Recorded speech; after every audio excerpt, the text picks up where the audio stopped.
The autumn wind carried whispers through the towering pines of the Colorado Territory, their branches swaying like ancient guardians over the forest floor carpeted in amber and gold. It was here at the very edge where civilization met wilderness that she sat, a small figure, barely visible against the massive trunk of an old oak tree that had witnessed countless seasons pass in silent testimony to the changing world around it. The Apache girl, no more than 8 years old, clutched a tattered piece of cloth that had once been part of her mother's dress, the fabric worn thin from constant handling, but still holding the faint scent of sage and wood smoke that reminded her of happier times when she had a name, a family, a place in the world that felt secure and permanent. Her dark eyes, large and luminous in her gaunt face, scanned the horizon with the hollow emptiness of someone who had lost everything that mattered, searching for something she couldn't quite name, perhaps hope, perhaps rescue, perhaps simply an end to the endless uncertainty that had become her existence. Her feet were bare, cut, and bleeding from days of walking across rocky terrain and through thorny underbrush, leaving a trail of small red stains on fallen leaves that marked her desperate flight from a world that had shown her nothing but cruelty and indifference. Her long black hair hung in tangled strands around her face, obscuring features that spoke of both indigenous heritage and profound sorrow. Features that would have been beautiful, if not for the haunted expression that seemed permanently etched into her young countenance. She had no name, at least, none that anyone had bothered to remember, a record in the official documents that governed the lives of displaced people in this harsh territory. The missionary school where she had been taken after her parents' death had called her simply Number 7, a designation that reduced her entire identity to a bureaucratic convenience. Stripping away the Apache name her grandmother had whispered to her during long winter nights, when stories of their people's history flowed like sacred rivers through her consciousness, when disease swept through her village like a vengeful spirit, taking her parents and grandparents within the span of a single devastating week, she became nothing more than another displaced soul in a territory where such tragedies were commonplace, where entire communities could disappear overnight and the outside world would barely notice their absence. The late afternoon sun filtered through the canopy above, casting dancing shadows that seemed to mock her solitude, creating patterns of light and dark that reminded her of the traditional beadwork her mother had been teaching her before death, stole away all such gentle pursuits. She had been walking for 3 days since fleeing the overcrowded orphanage in Denver, where children were treated more like cattle than human beings, where her Apache heritage made her a target for both staff and other children who saw her as different, dangerous, or simply invisible. The memories of that place still haunted her, the cold dormitory where dozens of children slept on thin mattresses, the watery soup that barely qualified as food, the harsh voices of administrators who spoke about the children as if they weren't present, discussing their futures like livestock at auction. Now, exhaustion had finally claimed her small body. She sat in that liminal space between forest and field, between hope and despair, waiting for whatever fate the approaching darkness might bring. The sounds of the wilderness surrounded her, the distant call of a hawk circling high above the tree line, the rustle of small creatures in the underbrush going about their evening routines, the creaking of ancient wood responding to the evening breeze that carried the promise of winter in its cool touch. Yet for all the life that pulsed around her, she felt utterly alone, a speck of humanity abandoned at the threshold of a world that seemed to have no place for her, no role for a child who belonged neither to the rapidly disappearing world of her ancestors nor to the encroaching civilization that viewed her people as obstacles to progress. Her stomach cramped with hunger. Having eaten nothing but wild berries and stream water for days, but physical pain had become secondary to the deeper ache in her chest, the profound understanding that she belonged nowhere and to no one. She was completely adrift in a vast and indifferent universe. The berries she had found were growing scarce as autumn progressed,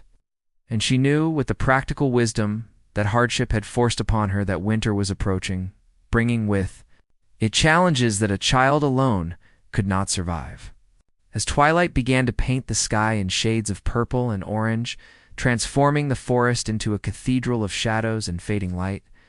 She closed her eyes and whispered a prayer in the Apache language her grandmother had taught her, words that felt like smoke in her throat, dissipating into the vast indifference of the approaching night,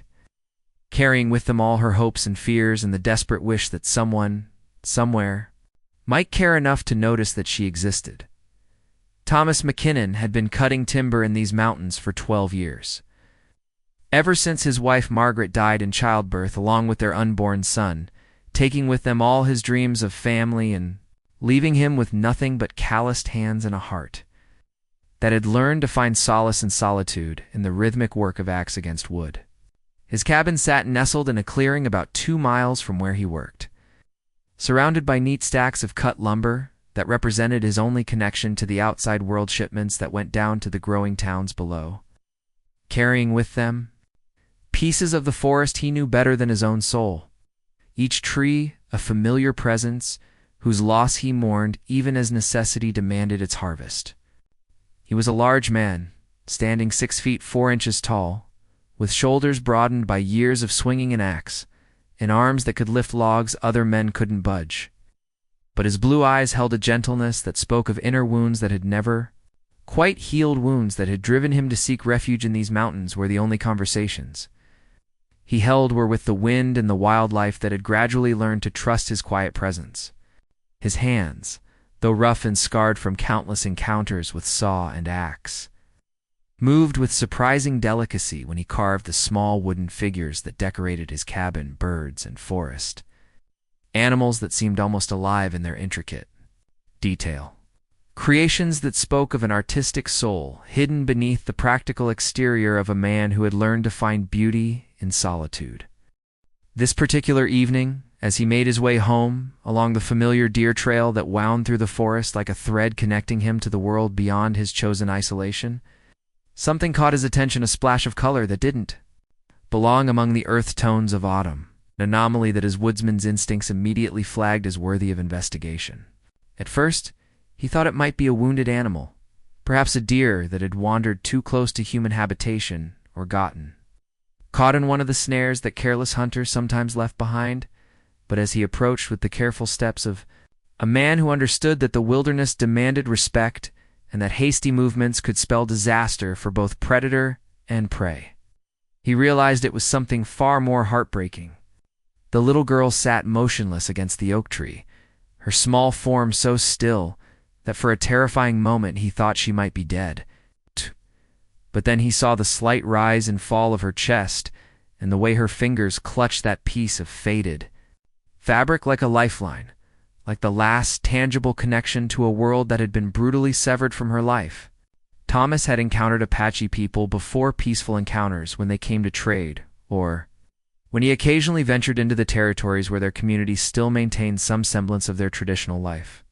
Interactions that had taught him to respect their deep connection to the land and their profound understanding of survival in harsh environments.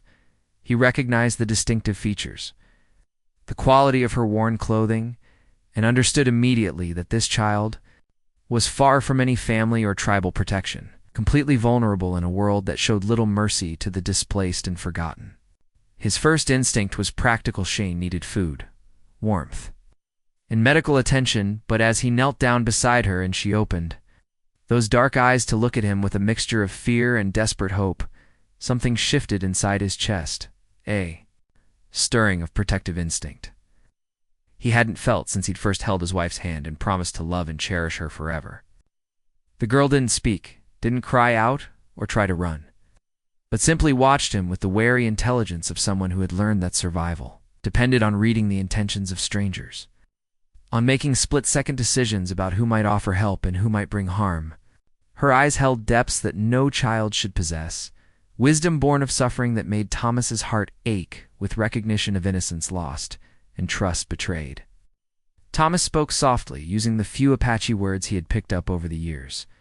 simple phrases of greeting and reassurance, though he suspected she might also understand English given the missionary schools, its insistence on forcing their language upon indigenous children.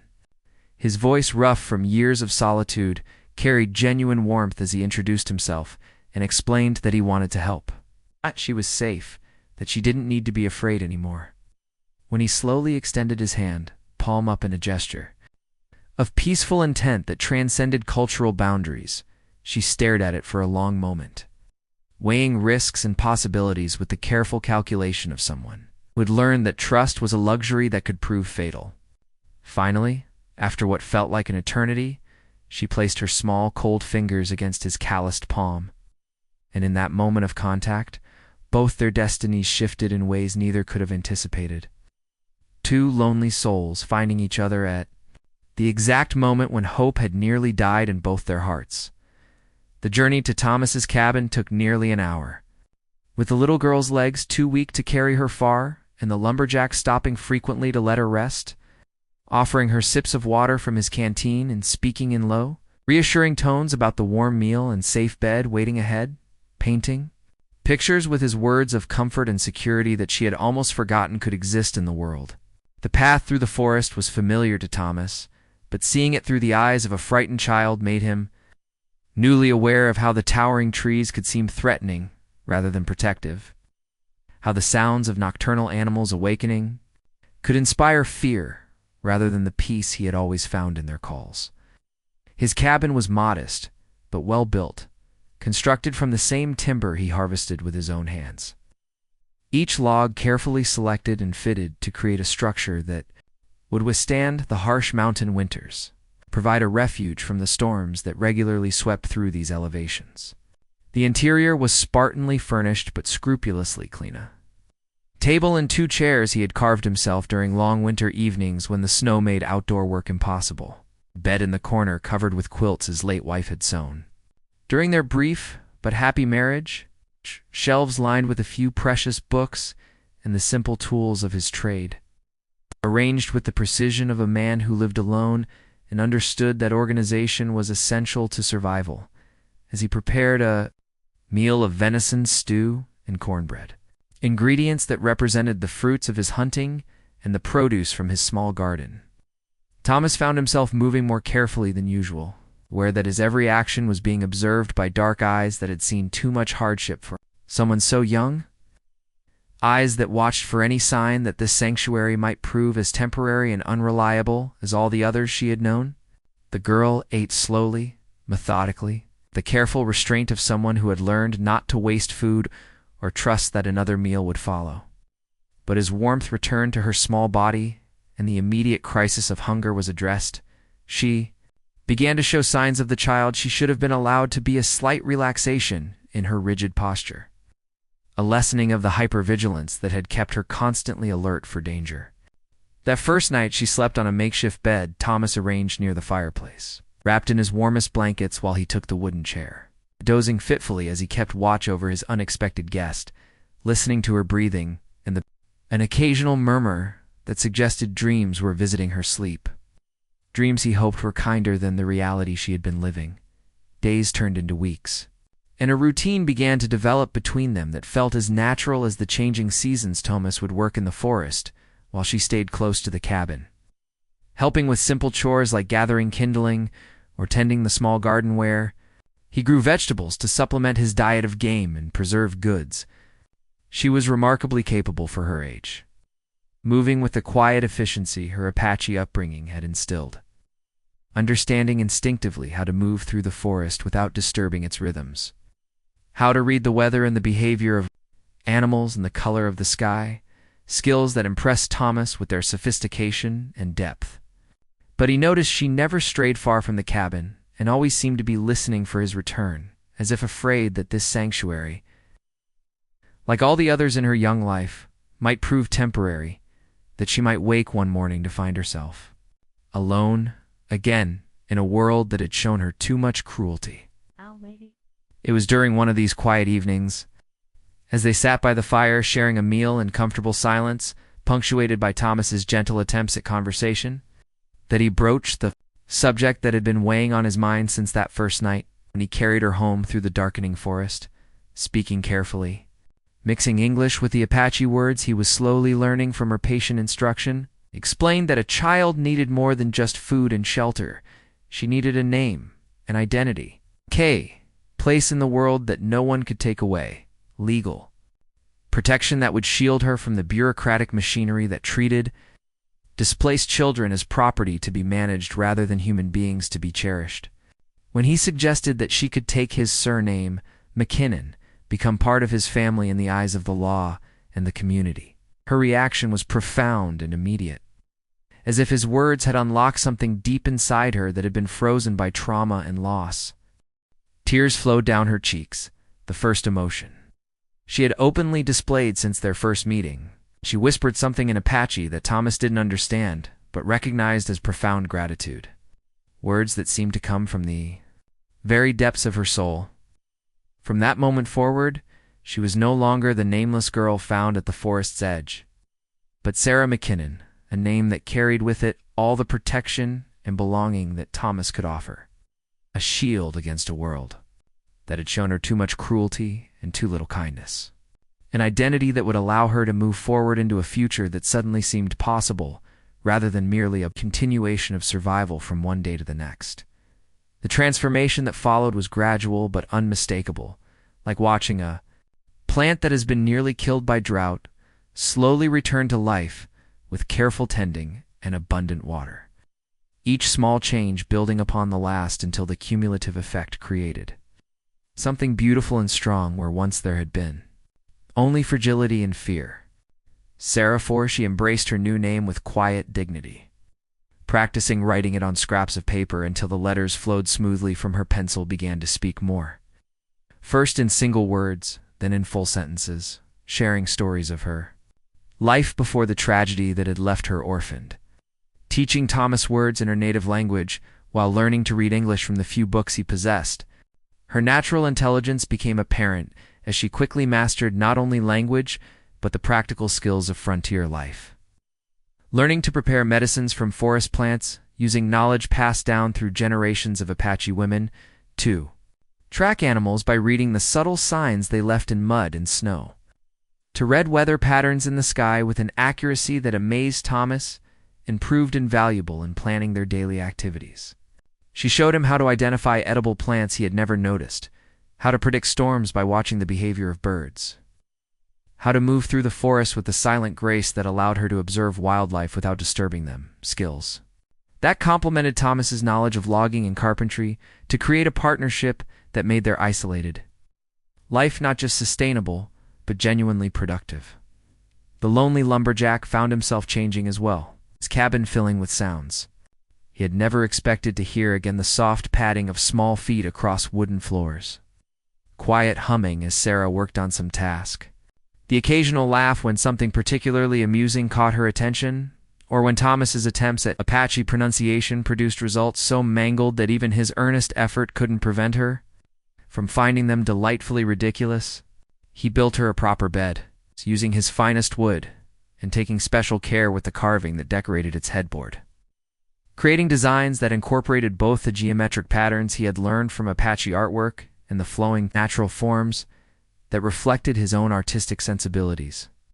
During the long winter months, when snow made outdoor work impossible and they spent most of their time indoors, he carved toys and puzzles to occupy her mind, created a set of wooden letters that helped her practice writing, and began making plans for her education, knowing that she would need more than the wilderness could provide to truly thrive in the changing world of the late 1800s. The nearest settlement was Pine Ridge, a growing logging town about 15 miles down the mountain, where Thomas sold his timber and purchased supplies. And it was there that he began the legal process of formally adopting Sarah, dealing with skeptical officials who questioned a white man's desire to raise an Apache child and the bureaucratic complexities of a system that barely acknowledged indigenous people as fully human.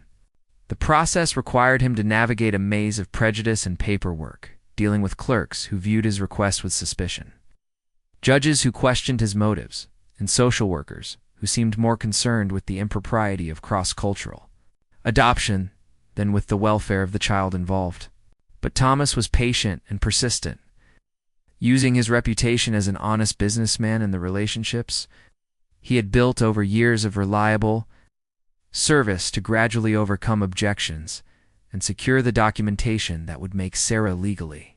his daughter. Testified before committees, provided character references from every person of standing who knew him,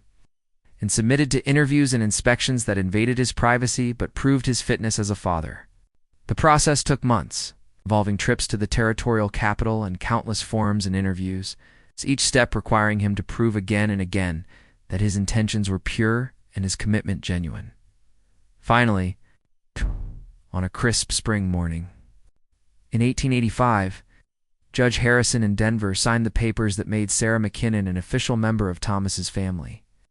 With all the rights and protections that status provided, including inheritance rights, educational opportunities, and most importantly, the legal guarantee that she could never again be torn away from the home and family she had found. As they walked out of the courthouse together, Sarah slipped her hand into Thomas's and looked up at him with eyes that no longer held the haunted emptiness of abandonment, but sparkled with the confidence of a child who knew she was wanted, loved, and protected. Eyes that reflected not just gratitude, but genuine affection for the man who had chosen to see her not as a burden or an obligation, but as a daughter worth cherishing. The forest that had once been Thomas's refuge from pain had become their shared home, a place where two damaged souls had found healing in each other's presence, where the sound of an axe biting into wood was now accompanied by singing, where the silence of solitude had been replaced by the comfortable rhythm of family life, and where a lonely man and a lost child had discovered that sometimes the most profound love grows not from blood or birth, but from the simple decision to care for another human being when the world has turned its back on them both, creating bonds that prove stronger than any that biology could forge.